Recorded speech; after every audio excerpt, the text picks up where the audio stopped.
Hello दोस्तों, स्वागत है आप सभी का मेरे यूट्यूब चैनल एसएस स्टडी पर। और आप सभी को नववर्ष की बहुत बहुत शुभकामनाएं। और आज हम करने वाले हैं सोशल साइंस पेडागोजी के टॉप 30 क्वेश्चंस। ठीक है, तो ज़्यादा आपका टाइम मैं लूँगी नहीं, वीडियो को जल्दी से शुरू करूँगी। अगर आपने हमारा प्रीवियस वीडियो नहीं देखा है उसको ज़रूर से देख लीजिएगा। और एक और बात मैं आपको यहाँ पर बता दूँ कि आज ये आप वीडियो देख रहे हैं, ठीक है, साल बाद भी देखेंगे ये उतनी ही इम्पॉर्टेंट होगी, क्योंकि इसमें काफ़ी सारे ऐसे क्वेश्चन हैं जो हर साल रिपीट होते हैं। ठीक है, टीचिंग एग्ज़ाम आप कोई भी दे रहे हैं, सीटेट हुआ, DSSS, KVS, सभी के लिए ये क्वेश्चंस बहुत महत्वपूर्ण हैं। चलिए करते हैं शुरू। पहला प्रश्न रीड करते हैं फटाफट से। सामाजिक विज्ञान के बारे में निम्नलिखित में से कौन सा कथन गलत है? ऑप्शन है सामाजिक विज्ञान स्वतंत्रता, विविधता के प्रति सम्मान आदि जैसे मानवीय मूल्यों का निर्माण एवं विस्तार करता है। ठीक है, चूँकि सामाजिक विज्ञान मनुष्य से संबंधित है या संबंध है, इसलिए इसकी खोज की प्रकृति वैज्ञानिक नहीं है। सामाजिक विज्ञान विश्लेषणात्मक और सृजनात्मक सोच के लिए नींव रखता है। सामाजिक विज्ञान में ऐतिहासिक, भौगोलिक, आर्थिक और राजनीतिक आयामों से लेकर समाज के विविध सरोकार शामिल हैं। तो इसका सही उत्तर हो जाएगा सेकंड वाला। चूँकि सामाजिक विज्ञान मनुष्य से संबंध है, इसलिए इसकी खोज की प्रकृति वैज्ञानिक नहीं है। देखिए ये क्वेश्चन जो है रिपीट हुआ है, ठीक है, इंपॉर्टेंट भी है, पहली क्लास में भी हमने ये पढ़ा था। अगला क्वेश्चन देख लेते हैं फटाफट से। तो इसका आपने सेकंड लगा लिया होगा फर्स्ट वाले का। ठीक है, सेकंड क्वेश्चन है यहाँ पर, माध्यमिक विद्यालयों में सामाजिक विज्ञान पढ़ाने के संदर्भ में कौन सा कथन सर्वाधिक अनुचित है? ठीक है, जो कि उचित नहीं है वो आपको छांटना है। ध्यान रखिए, माध्यमिक कक्षाओं के या फिर विद्यालयों में तो सामाजिक विज्ञान पढ़ाना चाहिए, क्योंकि ये सामाजिक यथार्थ के बारे में बच्चों को संवेदनशील बनाने में मदद करता है। सामाजिक विज्ञान पढ़ाया जाना चाहिए, क्योंकि ये सामाजिक मुद्दों पर वाद विवाद करने और अपने विचार अभिव्यक्त करने में विद्यार्थियों की मदद करता है। सामाजिक विज्ञान पाठ्यचर्या का हिस्सा होना चाहिए, ताकि शिक्षार्थी राजाओं के जीवन और उनके बीच हुए युद्धों के बारे में जान सकें। नेक्स्ट है, सामाजिक विज्ञान पढ़ाना चाहिए क्योंकि ये मानवीय संबंधों की समझ अर्जित करने में मदद करता है। तो इसका सही होगा थर्ड। ठीक है, सामाजिक विज्ञान पाठ्यचर्या का हिस्सा होना चाहिए ताकि शिक्षार्थी राजाओं के जीवन और उनके बीच हुए युद्धों के बारे में जान सकें। आपको अनुचित वाला छांटना था, ठीक है, ये ध्यान रखिएगा।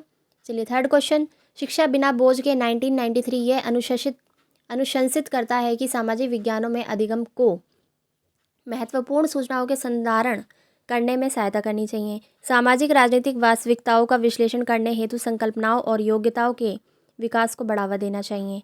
व्यवसायों के लिए प्रासंगिक कुशलताओं का विकास करना चाहिए। विकासात्मक मुद्दों को उद्घटित करने के लिए ज्ञान मीमांसीय रूपरेखा का लगातार अनुपालन करना चाहिए। तो इसका सही उत्तर हो जाएगा सेकंड वाला। ठीक है, सामाजिक राजनीतिक वास्तविकताओं का विश्लेषण करने हेतु संकल्पनाओं और योग्यताओं के विकास को बढ़ावा देना चाहिए। क्वेश्चन नंबर 4, राष्ट्रीय स्तर पर सामाजिक विज्ञान की पुस्तक की निम्नलिखित में से कौन सी सर्वाधिक महत्वपूर्ण विशेषता है? इनमें अधिक लंबी पाठ्य सामग्री शामिल नहीं होनी चाहिए, क्योंकि लंबी पाठ्य सामग्री को याद करने में बच्चों को कठिनाई होती है। सेकंड है, इसमें आपको विशेषता बतानी है जो सबसे महत्वपूर्ण हो। ठीक है, उसे स्पष्ट और व्यवस्थित रूप में सूचना उपलब्ध करानी चाहिए ताकि याद करने में मदद मिल सके। इसे ऐसा होना चाहिए ताकि सभी सामाजिक समूह इसके साथ संबंधित हो सके। इसे विशेषतः इतिहास में लिखने किसी विचारधारा विशेषज्ञ का अनुगमन करने नहीं करना चाहिए। तो इसका सही हो जाएगा, महत्वपूर्ण विशेषता क्या होती है, इसे ऐसा होना चाहिए ताकि सामाजिक समूह इसके साथ संबंधित हो सके। प्रश्न संख्या 5, निम्न में से कौन सा प्रारंभिक स्तर पर सामाजिक विज्ञान के संदर्भ में सही है? इतिहास, भूगोल, राजनीतिक शास्त्र, अर्थशास्त्र। ठीक है, प्रारंभिक स्तर की बात हो रही है। सेकंड है इतिहास, भूगोल, राजनीतिक विज्ञान, समाजशास्त्र। इतिहास, भूगोल, नागरिक शास्त्र, समाजशास्त्र। इतिहास, भूगोल, अर्थशास्त्र और समाजशास्त्र। देखिए प्रारंभिक स्तर की बात की जाए तो इसमें सबसे सही उत्तर हो जाएगा फर्स्ट वाला, इतिहास, भूगोल, राजनीतिक और विज्ञान और अर्थशास्त्र। क्वेश्चन नंबर 6, सामाजिक विज्ञान में परिणाम आधारित शिक्षार्थी अधिगम मॉडल निम्नलिखित में से किस पर प्राथमिक तौर पर केंद्रित होगा? ठीक है, ऑप्शन है समूह गतिविधियाँ, भ्रमण एवं संकलित परीक्षाएं, कक्षा में पाठ्यक्रम का पूर्ण अध्ययन करवाना, सूचना आधारित शिक्षण एवं संकलित आकलन, अधिगम उद्देश्य, अधिगम गतिविधियाँ, रचनात्मक एवं संकलित आकलन, शिक्षा उद्देश्य, नई शिक्षण पद्धतियाँ और बोर्ड परीक्षा। तो इसका सही उत्तर हो जाएगा तीसरा, अधिगम उद्देश्य, अधिगम गतिविधियाँ, रचनात्मक व संकलित आकलन। देखिए स्पीड ज़्यादा हो रही हो तो आप वीडियो को रोककर क्वेश्चन को रीड कर सकते हैं। अगला प्रश्न, प्रश्न संख्या 7, कक्ष में पक्षपात, भेदभाव और पूर्वाग्रह को किसके द्वारा दूर किया जा सकता है?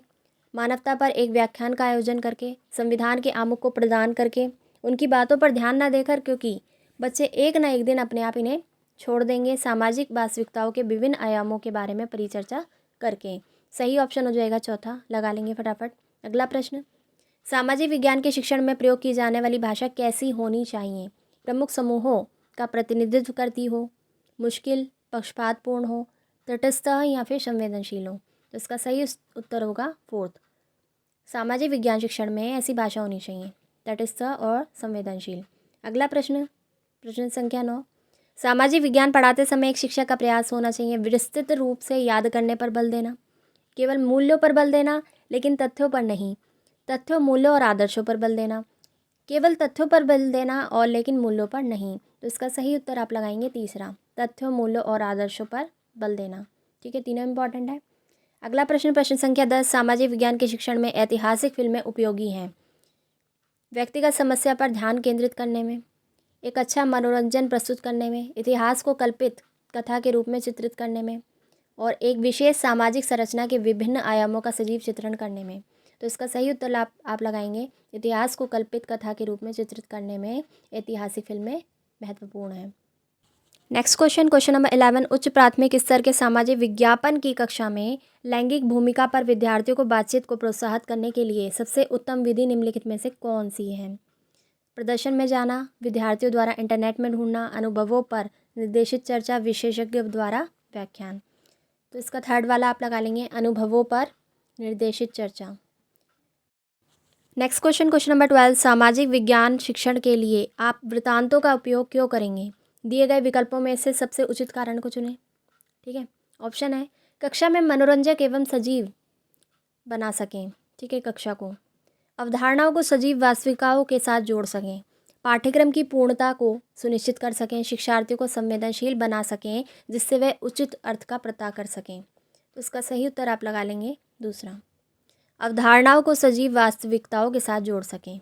ठीक है, नेक्स्ट क्वेश्चन, क्वेश्चन नंबर 13, निम्नलिखित में से उच्च प्राथमिक स्तर पर वास्तविक विज्ञान के कक्ष में आप किस मूल्य पर सबसे कम बल देंगे? वैज्ञानिक दृष्टिकोण पर, समानता पर, सहयोग पर या फिर प्रतियोगात्मकता पर? तो चौथा आप लगा लेंगे इसका। अगला प्रश्न 14, एक शिक्षक का सामाजिक विज्ञान के विषय को संपादित करने की भूमिका पर निम्नलिखित है, ए और बी कथनों पर विचार कीजिए। ठीक है, सही उत्तर का चयन कीजिए। कथन ए है यहाँ पर 14 का, दिखा देती हूँ मैं आपको। ये शिक्षक सभी शिक्षार्थियों की गरिमा को अवश्य सुनिश्चित करें और संवेदनशीलता के साथ चर्चा को शुरू करें। बी है, शिक्षक लड़कों के साथ तथ्यों और लड़कियों की भावनाओं पर अवश्य बल दें। ठीक है, तो यहाँ पर आपसे पूछा गया है कौन सा ठीक है, केवल बी, केवल ए और बी, ना तो ए ना बी, केवल ए। तो देखिए इसमें ए और बी दोनों ठीक है। ठीक है, ये लगा लेंगे आप दूसरा। अगला प्रश्न 15, उच्च प्राथमिक स्तर पर निम्नलिखित कथनों में से कौन सा कथन सामाजिक विज्ञान का सही वर्णन करता है? उच्च प्राथमिक स्तर पर पूछ रहे हैं। यह कम वैज्ञानिक है और धारणाओं पर आधारित है। ये विवेचनात्मक सोच और कल्पनाशीलता को प्रेरित करता है। ये वास्तविक जीवन और रोजगार दिलाने के लिए उपयोगी नहीं है। फोर्थ है, यह ऐसे तथ्यों से भरपूर है जिन्हें याद करना ज़रूरी है। तो इसका सही ऑप्शन आप लगाएंगे दूसरा, यह विवेचनात्मक सोच और कल्पनाशीलता को प्रेरित करता है। नेक्स्ट क्वेश्चन, क्वेश्चन नंबर 16, आप देखते हैं कि सामाजिक विज्ञान की कक्षा में विद्यार्थी कुछ पूर्वाग्रहों का प्रदर्शन करते हैं। आपकी सबसे उपयुक्त प्रतिक्रिया को चुनिए। पढ़ाया जा रहा है, अध्याय को पढ़ाना बंद कर दूंगा, बिल्कुल नहीं। सामाजिक यथार्थ के आयाम पर एक परिचर्चा का आयोजन करूंगा, उन टिप्पणियों पर ध्यान नहीं दूंगा, विद्यार्थियों को दंडित करूंगा। भाई दंड तो देना ही नहीं है, तो सेकंड ऑप्शन इसका सही होगा। ठीक है, सामाजिक यथार्थ के आयाम पर एक परिचर्चा का आयोजन करूंगा। क्वेश्चन नंबर 17, हमारे जैसे विविधतापूर्ण समाज में पाठ्य पुस्तकें इस प्रकार की होनी चाहिए कि वे बच्चों को अच्छा नागरिक बनाने के सरकार के दृष्टिकोणों को प्रतिबिंबित करें, वे विवादित मुद्दों से दूर रहें, सभी क्षेत्रों एवं सामाजिक समूह का उनसे जुड़ाव हो, अलग अलग क्षेत्रों के लिए अलग अलग पाठ्य पुस्तक हों। तो पाठ्य पुस्तक इस प्रकार की होनी चाहिए कि वह सभी क्षेत्रों एवं सामाजिक समूहों का उनसे जुड़ाव हो। तीसरा। नेक्स्ट क्वेश्चन, क्वेश्चन नंबर 18, राष्ट्रीय पाठ्यचर्या रूपरेखा यानी कि NCF 2005 सामाजिक विज्ञान विषय में शिक्षण उद्देश्य शिक्षार्थियों को निम्नलिखित में से किस सामर्थ्य के लिए तैयार करना है? राजनीतिक निर्णयों की आलोचना करना, सामाजिक राजनीतिक वास्तविकता का विश्लेषण करने के लिए, देश की सामाजिक राजनीतिक स्थिति के विषय में सूचना का स्मरण करना, राजनीतिक व सामाजिक सिद्धांतों के विषय में ज्ञान को सरलतम विधि से प्रस्तुत करना ताकि शिक्षार्थी उसे सुविधाजनक तरीके से याद कर सकें। देखिए सबसे सही उत्तर होगा इसमें दूसरा, सामाजिक राजनीतिक वास्तविकता का विश्लेषण। क्वेश्चन नंबर 19 है यहाँ पर, NPE यानी कि राष्ट्रीय शिक्षा नीति 1986 ने निम्नलिखित में से किसके लिए एकीकृत कार्यक्रम विकसित करने का सुझाव दिया था? विकलांग बच्चों के नियमित स्कूलों में पढ़ने के लिए, विकलांग बच्चों के विशेष स्कूलों में पढ़ने के लिए, लड़के और लड़कियों की सह शिक्षा के लिए, मानसिक रूप से विकलांगों की शिक्षा के लिए। तो इसका सही उत्तर हो जाएगा विकलांग बच्चों की नियमित स्कूलों में पढ़ने के लिए। ठीक है, किसमें था ये? NPE, national policy of education 1986 में। क्वेश्चन नंबर 20, पाठ्य पुस्तकों को सभी क्षेत्रों और सामाजिक समूहों का प्रतिनिधित्व करने वाली बनाने के लिए पाठ्य पुस्तकें देश की सभी भाषाओं, विशेषतः भारतीय संविधान की सूची 8 में दर्ज भाषाओं में लिखी जानी चाहिए।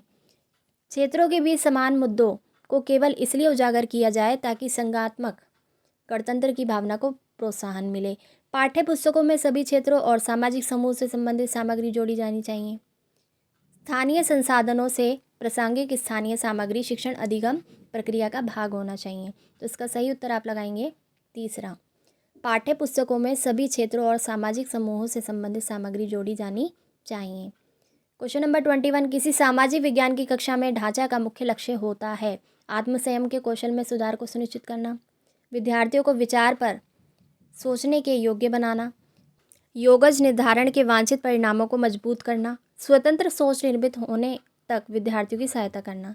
तो इसका फोर्थ वाला आप लगा लेंगे, स्वतंत्र सोच निर्मित होने तक विद्यार्थियों की सहायता करना। अगला प्रश्न, प्रश्न संख्या 22, सामाजिक विज्ञान में अध्यापकों के लिए क्षमता निर्माण कार्यक्रम अनिवार्य है क्योंकि अध्यापकों को व्यस्त रखने के लिए माध्यमिक शिक्षा बोर्ड ने स्कूल को एक ऐसे कार्यक्रम करने को कहा है। उन्हें सामाजिक विज्ञान के विभिन्न घटकों की अवधारणाओं और शिक्षण पद्धति में स्पष्टता की ज़रूरत है। ये उनकी व्यावसायिक प्रगति से संबंधित है। उनके वेतन में वृद्धि क्षमता का निर्माण कार्यक्रम पर निर्भर करता है। तो इसका सही उत्तर आप लगाएंगे, उन्हें सामाजिक विज्ञान के विभिन्न घटकों की अवधारणाओं और शिक्षण पद्धति में स्पष्टता करने की ज़रूरत है। नेक्स्ट क्वेश्चन, क्वेश्चन नंबर 23, सामाजिक विज्ञान में परीक्षा सुधार पर हाल ही का एक NCF आधार पत्र डैश पर बल देता है। किस पर बल देता है? खुली पुस्तक परीक्षा पर, सतत आकलन पर, परीक्षा निष्पादन पर, या परीक्षा के समय बैठने की लचीली व्यवस्था पर। तो इसका सही उत्तर हो जाएगा दूसरा, सतत आकलन। नेक्स्ट क्वेश्चन, क्वेश्चन नंबर 24, सामाजिक विज्ञान पढ़ाते समय एक शिक्षक का प्रयास होना चाहिए। क्या प्रयास होना चाहिए? विस्तृत रूप से याद करने पर बल देना, केवल मूल्यों पर बल देना लेकिन